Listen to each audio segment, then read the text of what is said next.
Welcome to this beautiful 4-bedroom, 2-bath home located in the Victoria Lakes community in New Haven.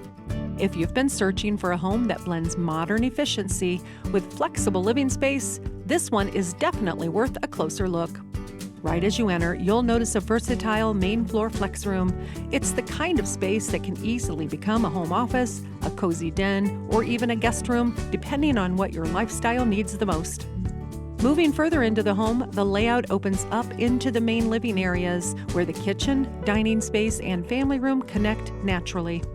The kitchen features stainless steel appliances and a practical pantry, giving you both style and functionality while staying connected to the rest of the home.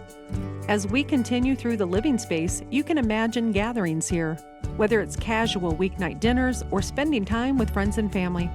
Stepping outside, the property offers a fully fenced backyard and a level lot, creating a great space for relaxing, entertaining, or simply enjoying a little fresh air. Living in Victoria Lakes also means enjoying a quiet neighborhood feel while still being close to everything you need.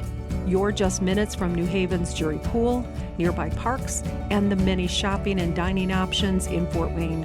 And this home is also located within the East Allen County School District. With its newer construction, energy-efficient features, and easy maintenance design, this home is truly move-in ready. Get a hold of Tyler Morningstar if you're ready to move.